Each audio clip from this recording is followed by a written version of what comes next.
তাহলে কি সত্যি সত্যি ডিভোর্সটা এবার আর আটকাতে পারলাম না? আমাদের ঘরের ভাঙন জেনে আমার হয়তো চুপ করে থাকা উচিত নয়, তাই এই কথাগুলো বলতে এলুম আজকে। ঠিক আছে, যাচ্ছি।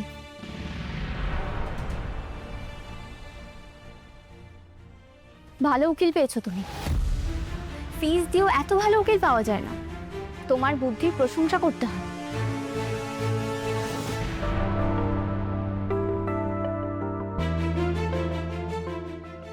এত কিছুর পরেও তুমি ওর হয়ে কথা বলছো?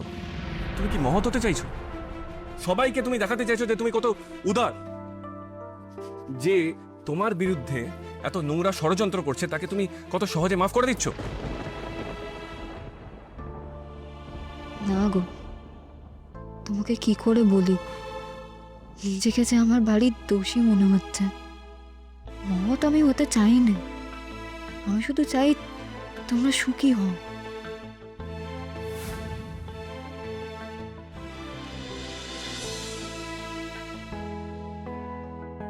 আমার নিজের পাপ গোছাতে আমি গেছি, সেই কথাটা মুখ ফুটে আর বলি কি করে? তোমার প্রতি আমার মন যে দুর্বল হয়েছে, যে পাপ আমি করে ফেলেছি তাকে কাটাতেই তো আমাকে আজ এত কথা বলতে হলো ওখানে।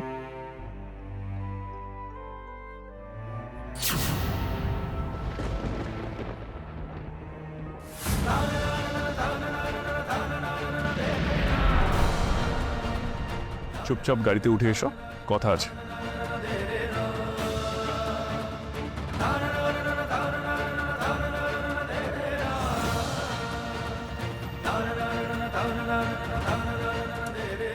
বেলটা পড়ো।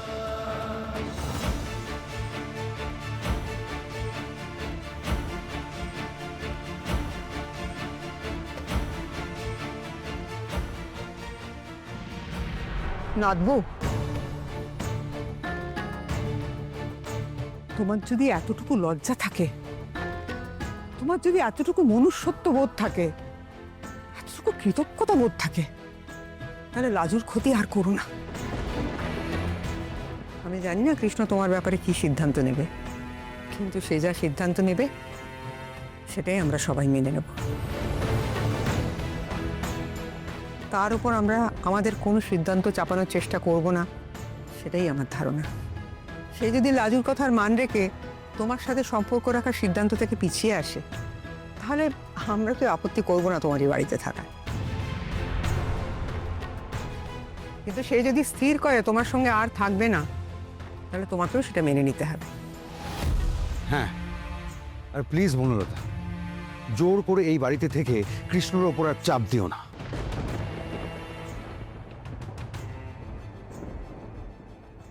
কি যে হবে আমার ভবিষ্যৎ? আমার কি সব চেষ্টা ফেল করে গেল? অনুভব তো আগেই মাথা গরম করে বেরিয়ে গেল, সব কথা শুনলেও না।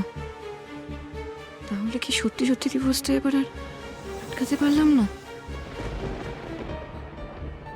তোমাকে আমি এতদিন ধরে কেন সহ্য করছি জানো বনলতা? একটাই কারণে, কৃষ্ণ যখন অসুস্থ ছিল তুমি ওর সেবা করেছিলে, আর আমি এটা মানি যে তোমার ওই সেবা করার মধ্যে কোনো ঘাত ছিল না। সে হয়তো তুমি তোমার নিজের উদ্দেশ্য সাধন করার জন্য কৃষ্ণর ওরকম সেবা করেছিলে, হতে পারে। কিন্তু আমি আমার মতো করে এটাই বিশ্বাস করে নিলাম যে না, তুমি অন্য কোনো উদ্দেশ্য নয়, কৃষ্ণ সেবা করবে বলেই ওকে সেবাটা করেছিলে। সেই জন্যই তোমার শত অসভ্যতা, শত অন্যায়, শত অপরাধ আমি মুখ বুজে সহ্য করেছি। কিন্তু কি জানো বনলতা, মা যেটা বললেন সেটা আমাদের সকলের মত। তোমার বিষয় শেষ সিদ্ধান্ত নেবে কৃষ্ণ।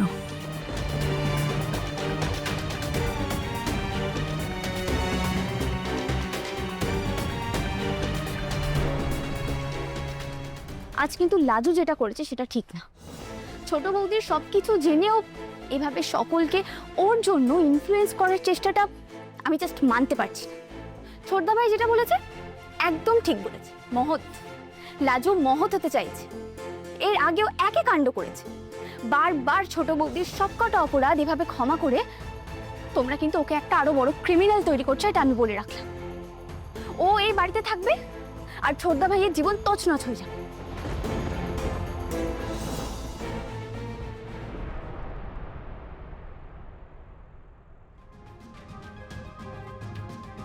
কোথায় যাচ্ছি?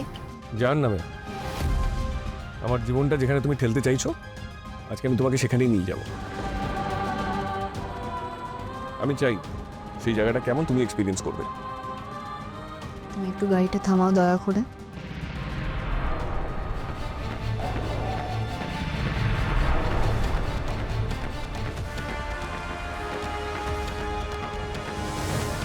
আরে কি হয়েছে তোমার, এত জোরে কেন চালাচ্ছ গাড়িটা? মাথা ঠান্ডা করো। মাথা ঠান্ডা? মাথা ঠান্ডা করার মতন আজ কিছু ঘটেনি লাজু।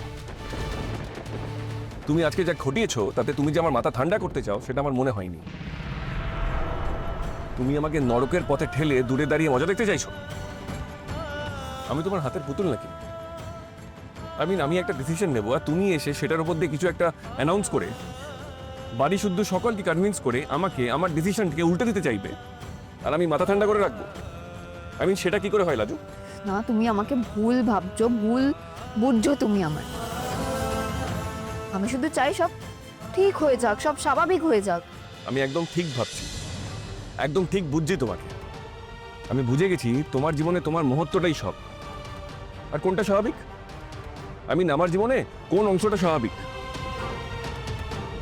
একটা মহিলা আমার জীবন, আমার পরিবারের জীবন, আমার কাছের কিছু মানুষের জীবন বারবার বারবার শেষ করে দিতে চাইছে, আর আমি তাকে একাধিকবার মাফ করে দিয়ে আমার জীবনে একটা বড় অংশ বসিয়ে রাখবো কেন? না, তোমার মনে হচ্ছে এটা স্বাভাবিক। তুমি চাইছো আমার জীবনে এটাই হওয়া উচিত। রাজু, এক এক সময় তোমার মহত্বের কাছে আমার জীবনটা খুব ছোট লাগে, কিন্তু আসলে সেটা নয়। আমিও একটা মানুষ, আরে আমারও কিছু ইচ্ছা আছে, ভালো করে বাঁচার অধিকার আছে। আমি সত্যিই জানি না তুমি আমাকে কি ভাবো। তুমি গাড়িটা থামাবে? আগে গাড়িটা থামাও, আমার মাথা ঘুরছে, গাড়িটা থামাও।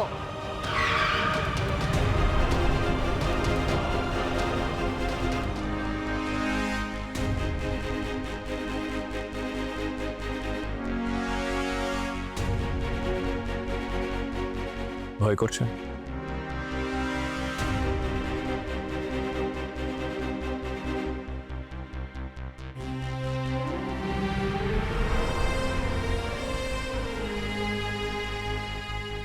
গাড়ি থামাতে বললে কেন?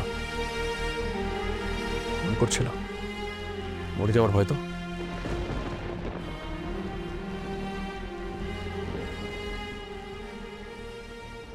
আমার হাতে একটা অ্যাক্সিডেন্ট হয়ে গেছে, আমার যদি একটা অ্যাক্সিডেন্ট হয়ে যায় সেই ভয় পাচ্ছিলে?